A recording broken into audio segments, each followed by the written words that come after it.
Hey guys, what's going on? Josh Pickett here. January 6th, I decided to go live on Facebook and on my little inaugural whatever YouTube channel here. And I really felt to just encourage some people out there in internet land and just wherever you are in life that to do a budget for 2019. And I really do sit down and say, God, what's up? And I try to get in the mind of the Lord and just try to ask how do I encourage people practically, spiritually, relationally, emotionally, in whatever way that I can offer with whatever God's given me. But one of the things that I've done for like the last 11 years now is I've done this zero-based budget. It's a monthly budget, and it's essentially what you do is you start off with what you feel like your take-home income is going to be. What I'll do is I'll put the link for these sheets so you can print it off. It's 2 sheets. You do it once a month. You do it at the beginning of the month, and you fill in the budget column all the way down. And what you do is say you know what, I'm working. I'm going to make and for me, I do it with my wife. I'm actually going to sit down. Carly and I are going to sit down for about an hour tonight, and we're going to fire it up, and then we're going to finish tomorrow night because we've got a bit of catching up and sorting out to do. We've had a busy season with Christmas and everything, but what you do is you figure out first, how much am I going to make at the beginning of the month for the month? So let's say, just for argument's sake, you say your family income is going to be $5,000 for the month. And you put in monthly take-home pay just as a starting point. Like, I'm going to make at least this much. You could make 5,500. You could make 6,000. You could make 30,000. Who knows what you're going to make in a month? But you want to put down what you're at least going to make so you can budget off of those numbers, right? Because how often do we get to the middle of the month and we have more month than we do money, right? Or how often do you get your paycheck and you're like, where did my money go? And you're not I'm getting dinged here. Because you haven't budgeted it out, and you don't know exactly where each dollar needs to go to really make it happen. So I really feel, I feel excited in my heart about this stuff because I know that it's going to help so many people. I've had quite a few friends that this monthly budget has changed their life, and they've even made good money, but they still struggle because they're not managing it properly. They're not being good stewards of the money that they earn, the money that their family income is, whatever. So what Carly and I do is we have one bank account. And we have everything together. And so we have a family budget, and we're like, hey, we're going to make this much. And we know we're going to make at least this much. And then we have our food column, or our charity column is actually first. We know exactly the percentage that we're giving off of our gross income. And we add a tax column because we like to operate from our gross income. Some of you would rather operate from your net income, and that's fine as well. But I like to operate from gross, but that might change depending on how much you end up making. There's different things. I have a friend who made $1 million in a year, and literally made $1 million, and the government decided to take 56% of it. So that may be a little different. It's hard to, like, let's say I'm going to give 20% off my gross. It's like, hey, am I going to give 200,000 off of $1 million? But stuff like that. So there's different, and then there's different ways, obviously, to buy real estate and invest in different things, and corporate, operate in corporations, everything, to try and lessen the tax burden on $1 million or whatever. But anyway, that's neither here nor there. But so most people's income are somewhere in between, like, let's say 30,000 and 100,000. That's kind of the medium. Actually, they've said I think it's probably in Canadian to about $40,000. Let's say you make $40,000 in a year, you're like the top 5 richest percent, and that's family income. So that'd be like you and your wife, or you and your husband, making 20 each. You're in the top 5 richest in the world.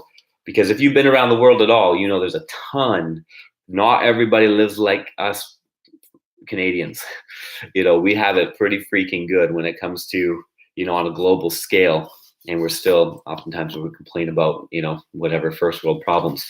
But the reality is you need to budget. If you don't budget, you're not going to be able to give.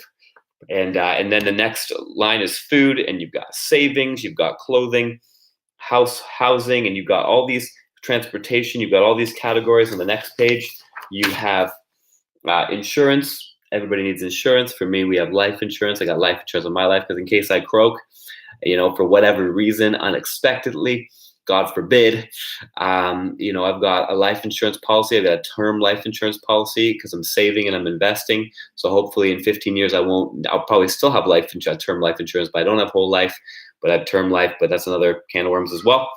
But we have the personal section, recreation, and then debts. And then what you do at the end is you put in what I do is I slice this thing in half. If you say it's 5,000, you put in 5,000.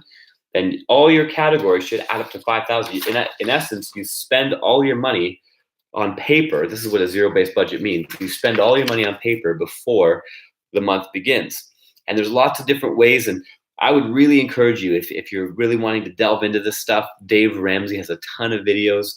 You can watch the 7 baby steps. That's a great first start because that's really, he's got these 7 baby steps that the budget really empowers you to do these 7 steps. And if you do them, you'll become financially set. You'll become wealthy. And that's where you want to be, right? You don't want to be in a place of lack, but so often people are in a place of lack and they're in a place of struggle financially.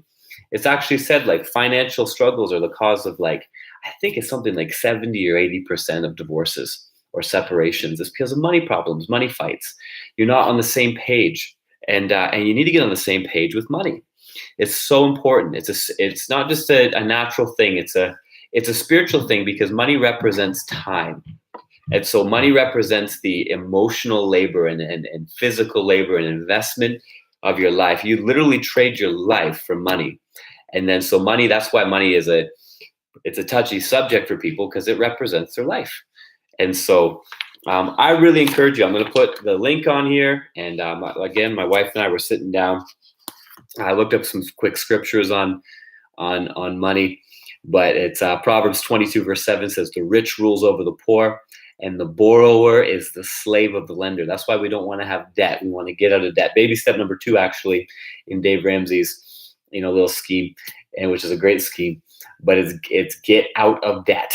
And he has a methodology for that. And so you want to totally get out of all consumer debt except for your mortgage on your house. And you can do that.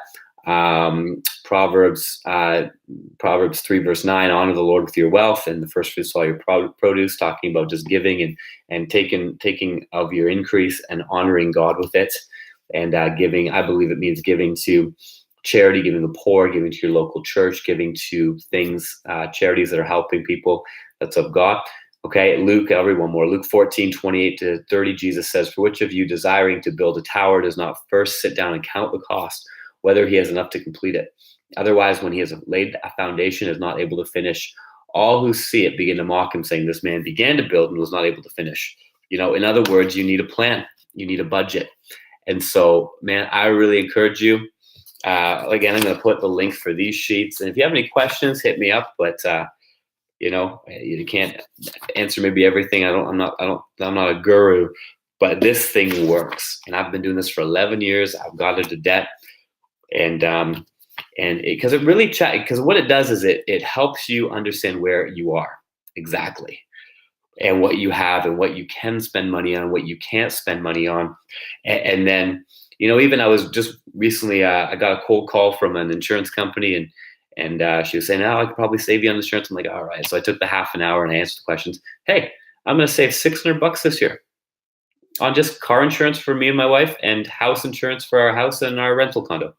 I'm going to save $600. Not a ton of money, but it's $600. And I phoned my other insurance guy. I said, listen, this other insurance place is going to give me $600 less. What can you do? He said, I can't do anything. And I said, okay, well, I'm going to switch. It's a no-brainer. It's the same coverage. It might be better. And, but it causes you to look at things like, okay, where can I tone down here? Where if we're spending $500 a month on groceries, is it possible to spend $400? And maybe eat healthier. Holy smokes, we spent $400 this month on McDonald's. No wonder we're gaining weight. Stuff like that. And so what we do is we keep all our receipts, and then at the end of the month we add everything up, and we see where we're over, where we're under, where we need to adjust. You're not going to be perfect at it the first month, but baby, you'll get it. The more you do it month by month by month, and then we'll sit down at the beginning of February, we'll do it all again. And and that's just what we do. And so hopefully we're going to come into this. I think Carly set it up, so we're going to do it on the computer this month for the first time in the history of our marriage. And so that's going to be cool. But we're going to do it. Yeah. So I'm not sure that hopefully we come into a place where we're totally paperless, where we just like take a picture of our receipt, or I don't know how it's going to work, but I hate carrying around receipts all the time. But we're still doing it because we're intense about being good stewards about every dollar that flows through us. We want to understand it. We want to understand where it's going, and we want to be good stewards. And that's why we're able to give at the level we give, and sow at the level we sow, and bless people. And it's not uncommon, for Carly and I to just, for the Lord to speak to us, and we give away sums of money as the Lord speaks to us, because we're able to do that. And we've just said, God, it's all your money anyway. And the blessing of the Lord makes rich. So, it's awesome. So anyway, that's it. Bless you guys. I'm going to put this, I'll put the link. What I'll do is I put this on the YouTube video as well. So I'll post that, and with the link in that description, in that little whatever box on Facebook there. So love you guys. Have a great night tonight. Have a great rest of your week. We'll check you tomorrow, and get on this budget. Get on it, get on it, get on it, get on it. And if you're not doing a budget, you need to be doing a budget. And so even if you make $250,000 a year and you're single, and you should do a budget, because you'll maximize your dollars. And definitely if you're in somewhere, if you have a family, or you're single and you're just starting out or whatever, or you're struggling, especially if you're struggling, you need to do it more than ever. So important. So anyway, bless you guys. Have an amazing night tonight. I am going to be sitting down for the next hour and crunching numbers with my beautiful wife. Love crunching numbers with my beautiful wife. Have an awesome night tonight. Cheers. Bye.